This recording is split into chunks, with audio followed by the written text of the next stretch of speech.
오늘 함께 읽은 말씀의 제목으로 성도들의 마음 농사라는 제목으로 말씀을 함께 나누려고 합니다. 우리가 지난주에 잠언 말씀 보면서 지혜가 성문과 그 광장과 길거리와 그 성문 어귀에서 소리 지르며 했던 말씀을 들었었는데, 그때 그 지혜는 돌이키라 하고 이야기했었습니다. 그에 이어서 오늘 읽은 말씀에서는 아버지예요. 하나님의 말씀이 잠언에서는 때때로 여자의 모습, 지혜라는 이름을 가진 여자의 모습으로, 혹은 아버지의 모습으로, 혹은 이런저런 모습으로 등장을 하는데, 오늘은 아버지의 모습으로 등장을 합니다. 지난주에 그 지혜의 말도 그렇고 오늘 함께 들을 아버지의 권면도 그렇지만 결국에는 권면일 수밖에 없어요. 선택은 누가 하냐 하면 여러분들과 제가 합니다. 생각 같으면 그 지혜가 그 길거리에 아무 생각 없이 그 생명을 살리는 지혜의 말을 귀 기울여 듣지 않고 막 살아가는 사람들에게 발에 올무라도 좀 매서 그들에게 재갈이라도 좀 물려서 강제하면 좋겠다 하는 마음이 사실은 듭니다. 그런데 하나님의 뜻은 그렇지 않아요. 우리를 하나님이 말씀하시면 그것대로 들을 수밖에 없는 로봇으로 만들어 두기를 원하지 않으셨습니다. 어쩌면 우리를 로봇으로 만드셨으면 하나님이 그렇게 고생하실 일도 없었고요. 하나님의 그 큰 사랑이 매번 외사랑이나 짝사랑이 될 일도 없으셨을 텐데, 그것은 하나님이 기뻐하시는 바도 아니고 하나님이 원하시는 바도 아니었던 겁니다. 오늘도 아버지가 권면합니다. 아버지가 강제하면 속이라도 시원할 텐데 그렇지 않으시고 여전히 권면해요. 오늘은 아비의 권면을 들으면서 우리 마음속에서 일어나는 일들을 좀 살펴보려고 합니다. 1절부터 4절까지 좀 길게 같이 한번 더 읽지요. 시작. 내 아들아, 내가 만일 나의 말을 받으며 나의 계명을 내게 간직하며 내 귀를 지혜에 기울이며 내 마음을 명철에 두며 지식을 불러 구하며 명철을 얻으려고 소리를 높이며 은을 구하는 것 같이 그것을 구하며 감추어진 보배를 찾는 것 같이 그것을 찾으면. 길게 읽기는 했지만 잠언에 나타난 말씀은 매번 그래요. 잠이라는 한자가 바늘 잠자거든요. 그러니까 바늘로 콕 찍어 놓은 것처럼 짧은 말들이 연속된 겁니다. 4절 같이 읽었지만 마태복음에 등장하는 긴 한 절 말씀보다 사실은 짧아요. 요약하자면 이겁니다. 아비가 권면하는데 무슨 말을 하고 있냐면 지혜와 지식과 명철을 구하라. 그런데 구하는데 어떤 마음으로 구하라고 말씀하시냐 하면 은을 구하는 것 같이 구하라는 거예요. 여러분, 은을 구하는 것 같이라는 말처럼 현대인을 잘 요약하는 것도 없습니다. 제가 생각하는 사람들이라면 누구라도 대답해야 될 인생으로부터 받은 질문이 있어요. 3가지 정도의 질문이 있고 그 질문을 각자 나름대로 대답하면서 살거든요. 그 첫 번째 질문이 뭐냐 하면 뭐 하며 살 건가 하는 질문에 대답해야 됩니다.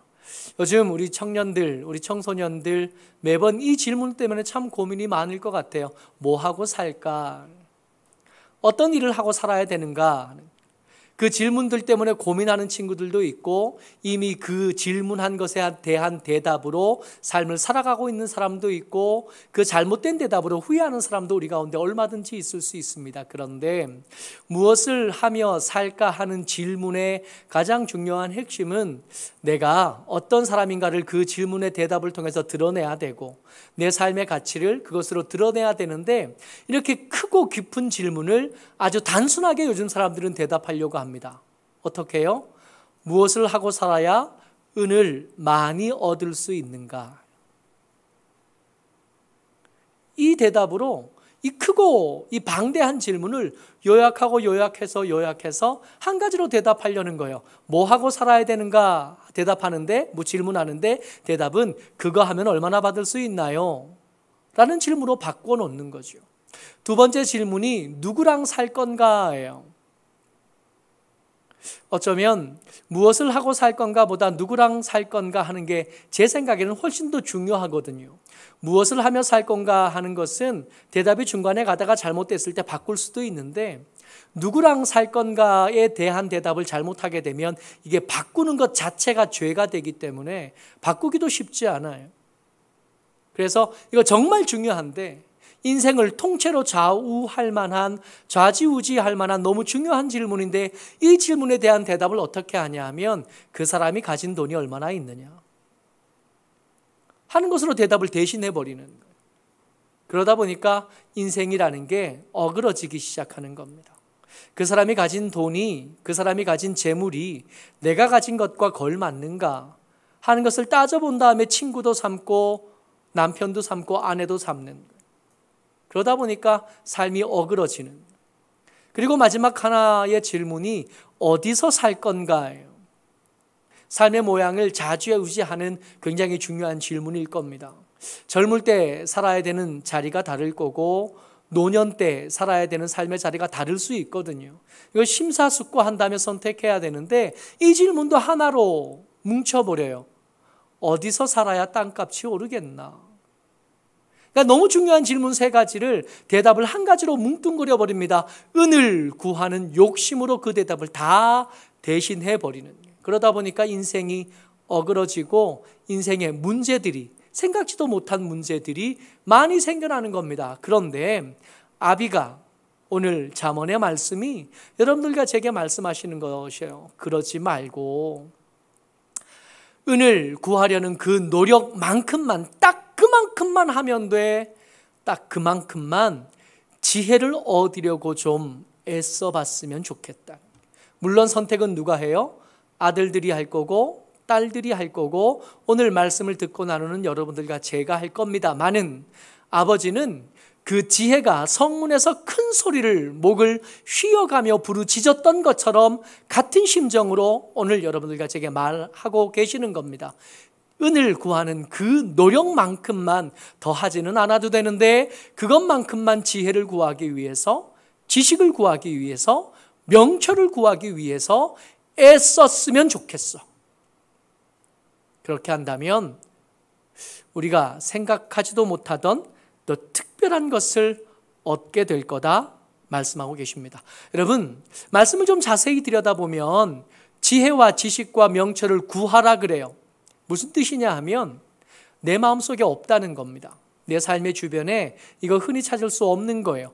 구해와야 될 만한 대상입니다. 뭐가요? 지혜도 그렇고 지식도 그렇고 명철도 그렇고. 그에 비해서 은은 어때요? 내 삶의 자리에서 어떻게든 구할 수 있을 것처럼 여겨지는 건데, 지혜는 그렇지 않대요. 여기 없대요. 어디선가 다른 데 가서 구해와야 되는데, 그러면 우리 가운데 자연스럽게 질문이 생기잖아요. 그 지혜가 어디 있습니까? 그 지식이 어디 있습니까?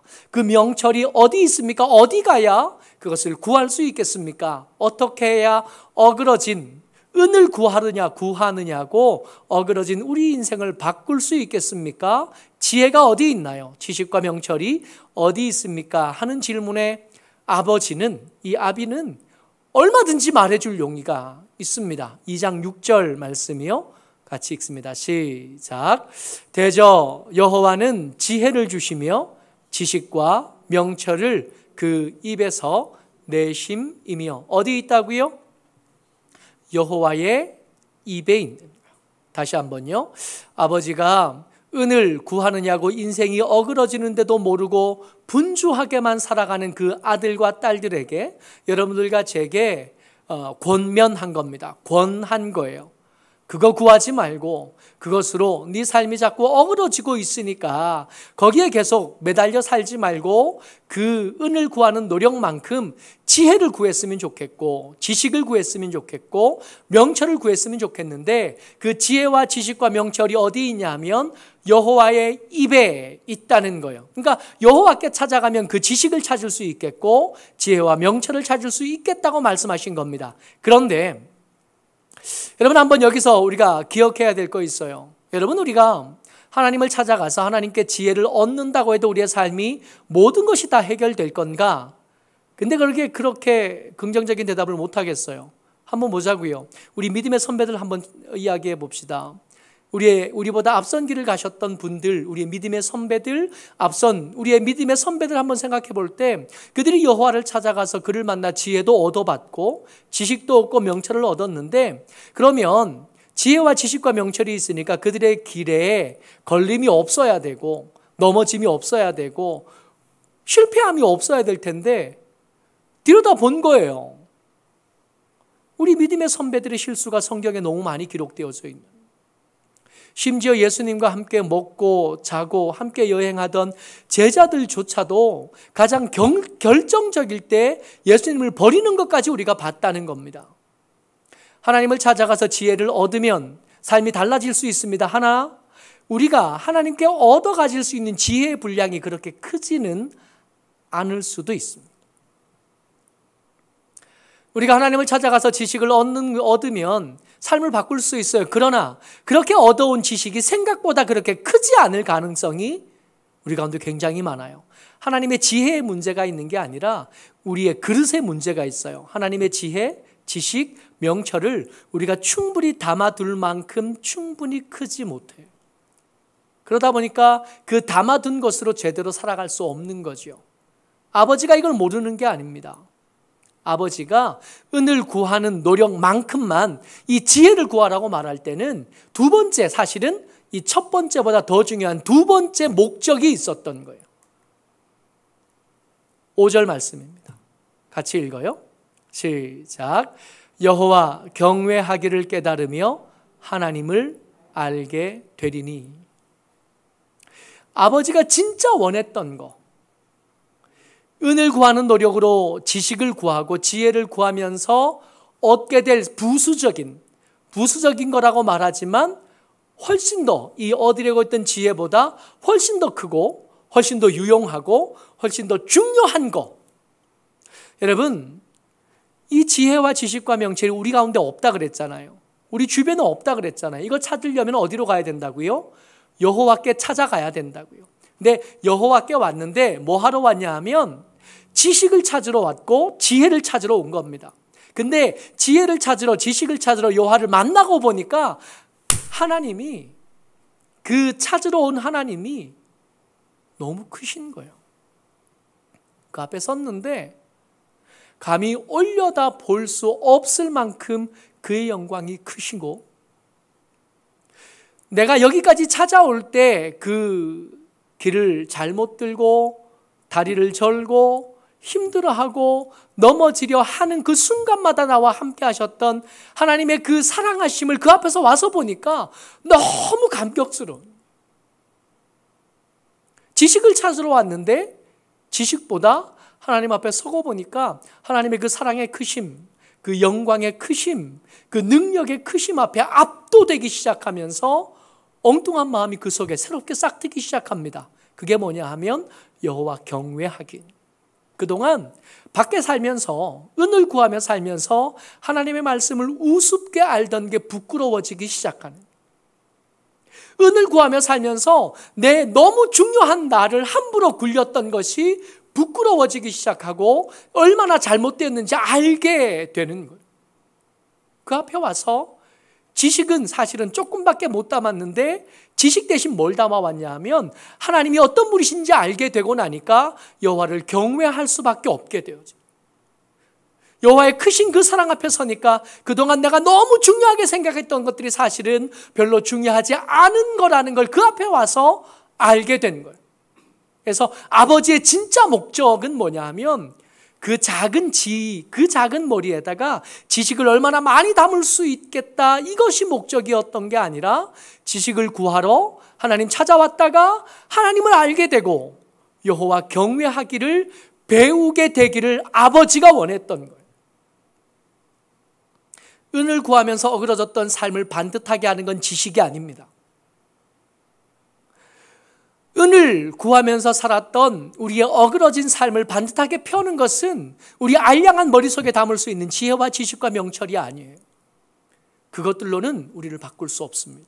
근데 여호와 경외하기를 배우면서 하나님과 동거하기 시작하면, 여호와 경외하기를 시작하면서 만홀히 여기던 하나님을 향한 믿음을 회복하고 그 반듯한 깨끗한 삶을 회복하면 하나님께서 우리 가운데 계시기 시작하면서 어그러진 것들이 피어지기 시작하는, 그러니까 진짜 목적은 뭐냐 하면 지식을 얻게 하겠다는 게 목적이 아니라, 지혜를 얻게 하겠다가 목적이 아니라 여호와 경외하기가 우리 마음속에 자리 잡게 하는 게 진짜 목적이었다는.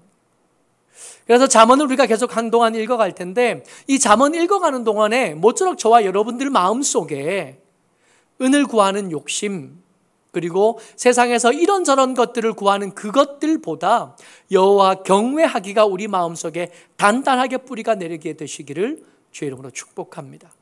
이게 삶을 바꾸는, 여호와 경외하기에는 우리가 알지 못하던 더 특별한 유익함이 있습니다. 그 첫 번째가 뭐냐 하면 7절 말씀 같이 보죠. 시작. 그는 정직한 자를 위하여 완전한 지혜를 예비하시며 행실이 온전한 자에게 방패가 되시나니.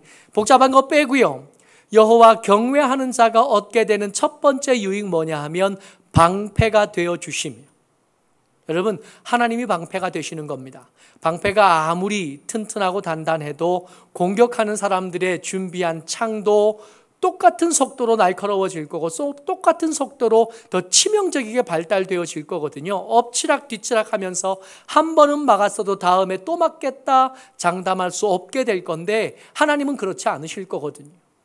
하나님이 방패가 되신다면 세상에서 동원한 어떤 창도 다 막아내실 수 있을 거거든요. 8절이요. 시작. 대저 그는 정의의 길을 보호하시며 그의 성도들의 길을 보전하려 하심이니라. 두 번째, 여호와 경외하기를 통해서 우리가 누릴 수 있는 유익 두 번째가 뭐냐 하면 보전하려 하심, 보호하려 하시며, 우리를 보호해 주시고 우리의 삶이 계속 유지되어질 수 있도록 하나님께서 지켜주신다는 겁니다. 여러분, 이 보존해 주시는 은혜, 이 보호해 주시는 은혜 때문에 우리가 밤에 아무 생각 없이 그냥 자요. 어제 비가 많이 왔잖아요. 어제 비가 아침에 교회 와서 주보 만들고 이것저것 하는데 사실 이게 눈에 안 들어오는 거예요. 비 오는 소리가 너무 커서. 얼마 전에 공사한 것도 있고 그러니까 이제 잠깐 앉았다가 또 불 켜놓고 우리 어디 구석구석 비 새던 자리가 괜찮나 아래 위로 이렇게 돌아다니는데 기가 막히는 게요, 옆에 위에서는 안 새는데 옆에서 이렇게 물이 스미는 거예요. 아버지. 그리고 점심 먹을 때쯤 비가 좀 잠잠해지는데 우리 옆에, 저희 집 옆에 우리 동네에 행정복지센터가 새로 지었잖아요. 일을 시작을 했거든요.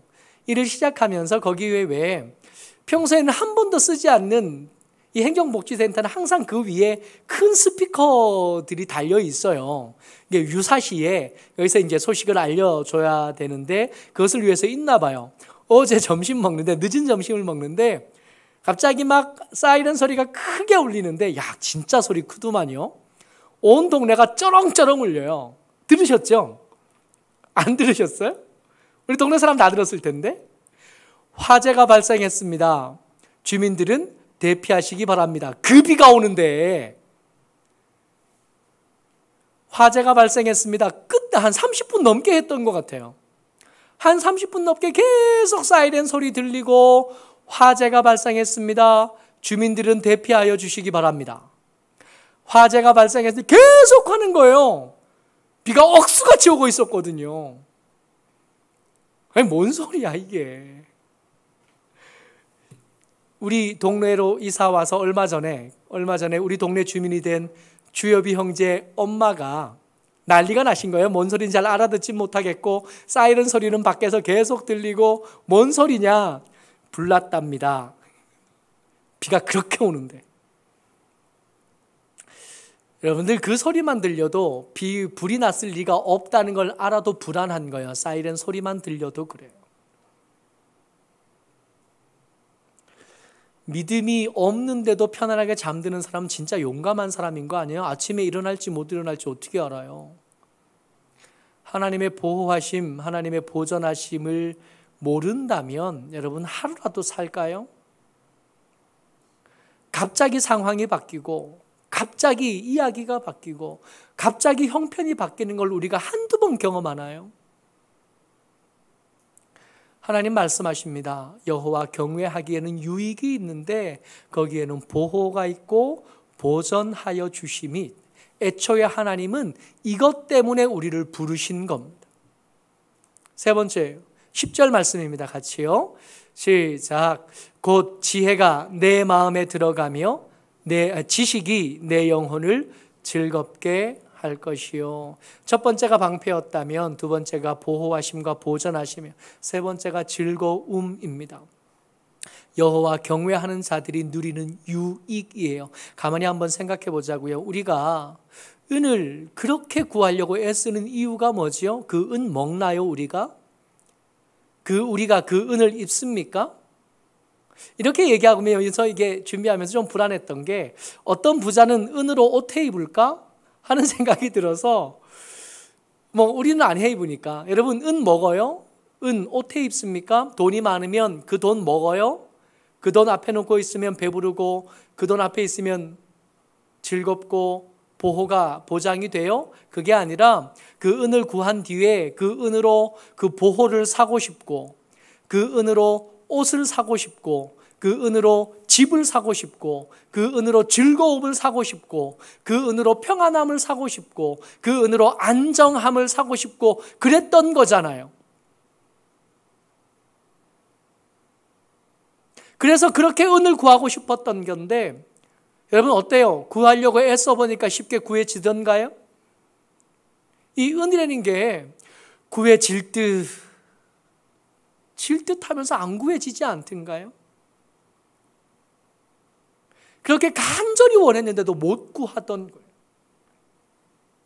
그러면서도 이렇게 구해질 듯 하니까 끊지도 못하고 살았던 거 아닌가요?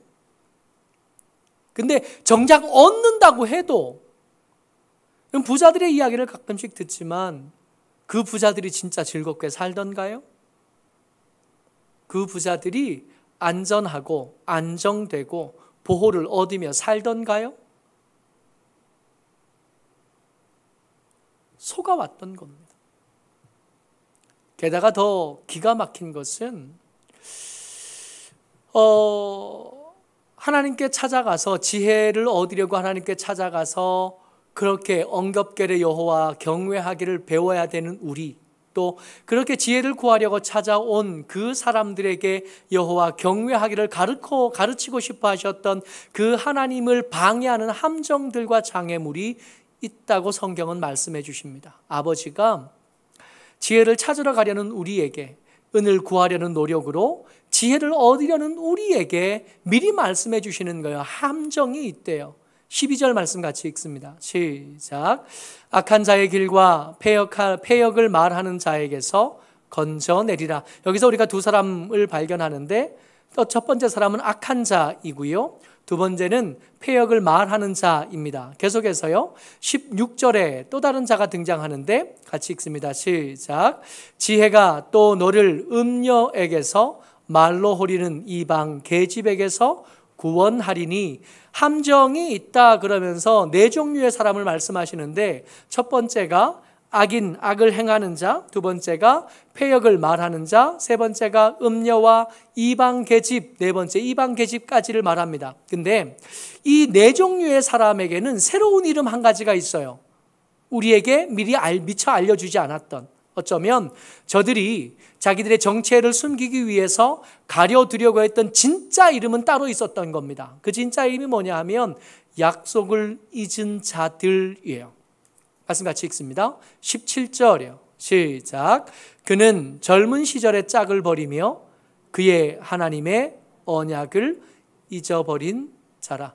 여러분 주목하여 볼 것은, 젊은 시절의 짝을 만들 때 우리가 한 걸 혼약이라고 부르잖아요.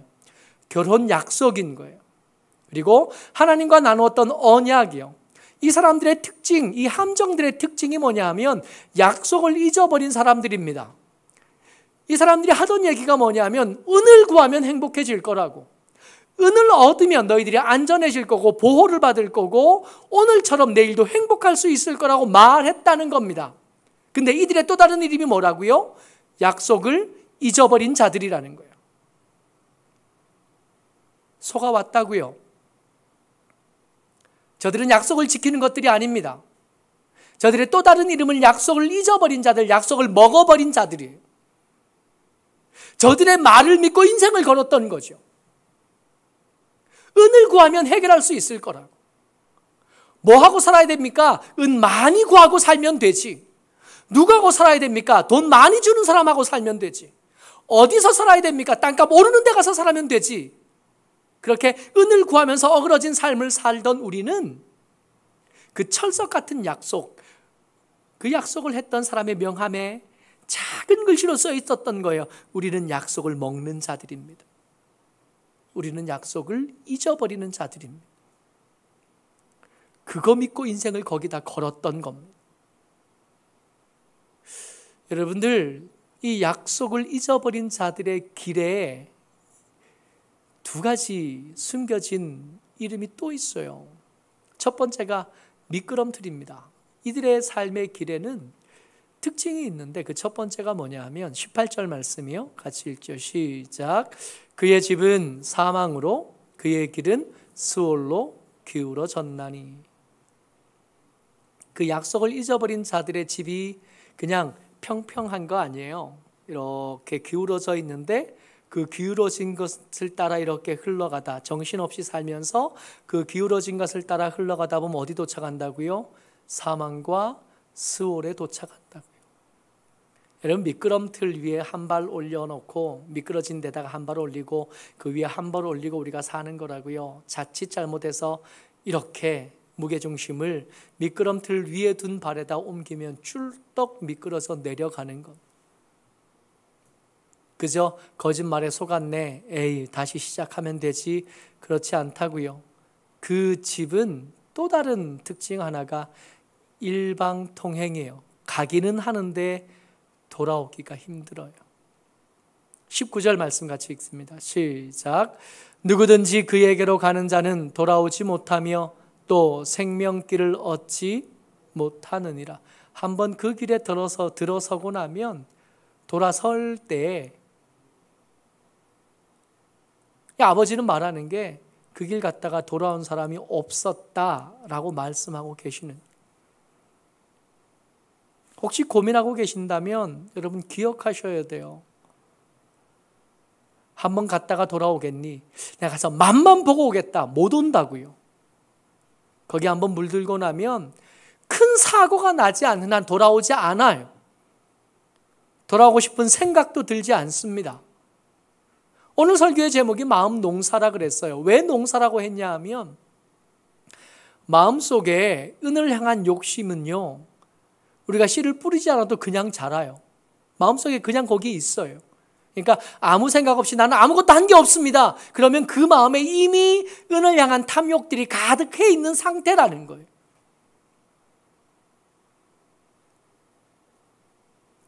정말 그 속에서 잘 자랐으면 좋겠다 여기는 여호와 경외하기는 열심히 애를 써서 힘들게 찾아와서 거기다 씨를 뿌려도 이게 한눈만 잠깐 팔면 금방 시들어 버려요. 이게 안 자라요. 잘. 우리 땅이 안 좋아요. 마태복음 13장 23절입니다. 같이 읽죠. 시작.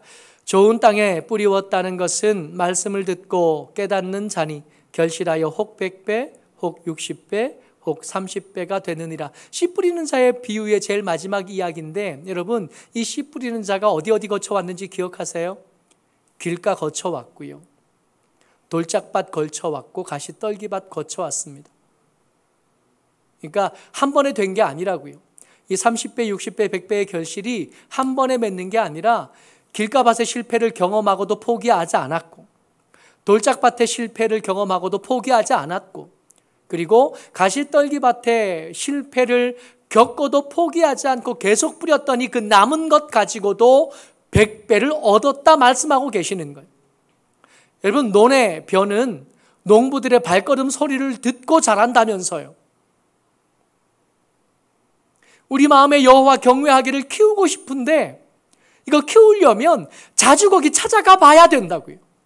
자주 거기 찾아가서 내가 뿌리지도 않았던 은을 향한 탐욕들이 자라 있을 거라고요. 거기 가면 부지런히 잡아서 뽑아내지 않으면 어느샌가 겨우 요만큼 자랐던 여호와 경외하기는 시들어버리고 어느샌가 은을 향한 탐욕들이 다시 이만큼 자라있는 것을 보게 될 거라고요. 그래서 시편에서는 이 일들에 대해서 이렇게 말씀하십니다.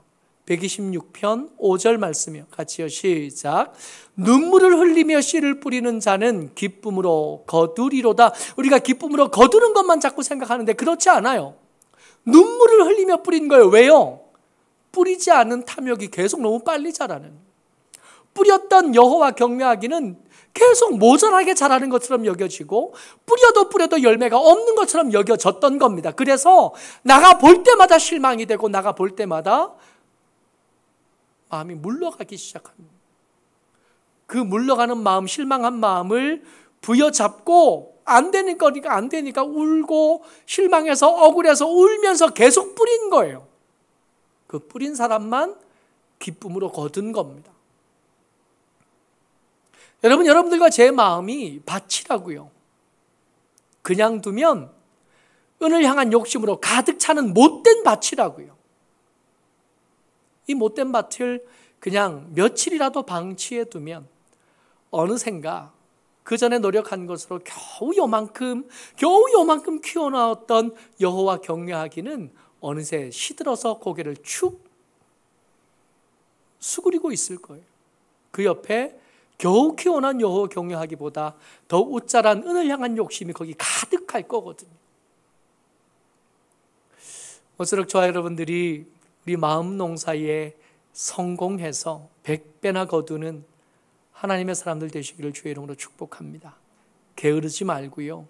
우리의 마음 살펴보기, 혹시 우리 마음에 여호와 경외하기가 잘 자라고 있는지, 아니면 은을 향한 욕심만 가득해지는 건 아닌지 매일매일 살펴보고 그렇게 마음 농사에 성공하는 저와 여러분 되시기를 주의 이름으로 축복합니다. 아멘.